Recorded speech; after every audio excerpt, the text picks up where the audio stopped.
Of all the people I've trained with to get them in phenomenal shape, they've all had this one factor that led to the best results, and I'm going to be sharing that with you in this video. And what I've seen is the biggest factor is the way that they handle setbacks. You know, a lot of people, they're following a plan. Eventually, at some point, you mess up one day and you eat really bad, or you miss the gym for a day. And it's not necessarily about completely avoiding mess ups. Like, if that were the case, then people could only be successful if they were 100% perfect. And that's just not realistic. So what do you do in those situations? Well, you just quite simply get back on the saddle. I have here a little chart. I call this the transformation journey. As you can see, when it comes to this journey that you're going on, in order to get results in a reasonable amount of time, is you have to decrease the amount of time by just increasing how much progress you're making. So the way you increase the amount of progress is by simply getting back to it. So, for example, I had these two clients. We'll say Tim and Fred. So Tim was making some really good progress in the beginning, seeing some results. The amount of time it took was pretty on par, but then eventually, at some point, he didn't follow the diet. Messed up for a weekend. So some time goes by. And he's like, dang, well, I already messed up for, 2 days. May as well go down this path for another week. And it's like, oh, still off the path. A week goes by and it's like, oh man, now that next thing you know, it's a month. After a month, it's another 2 months. And then he's like, dang, I feel like I've barely made any progress. So that's scenario number one. Now, scenario number two, let's say we got Fred here. Same exact thing in the beginning, seeing some progress, spend a little time getting there. Messes up for a weekend, doesn't see any progress, but some time goes by.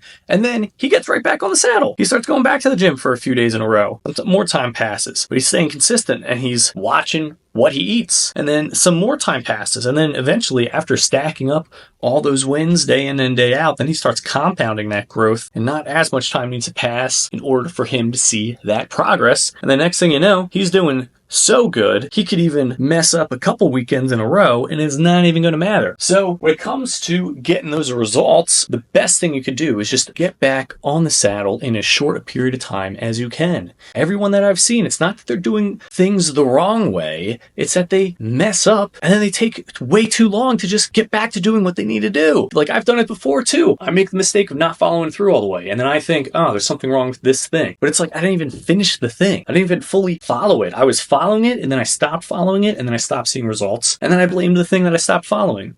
So hopefully this video could just be a little bit of encouragement to you to get back to doing what you know you need to do. It's okay if you messed up. It's okay if you've not been 100% following the path that you know you need to follow. I'm just here to say, get back on the saddle. And if you want a little bit more advice on how to do that or what things you need to do, hit subscribe, watch some more of my videos, because I'm here to help you. All right, I'll see you guys around in the next video. Peace.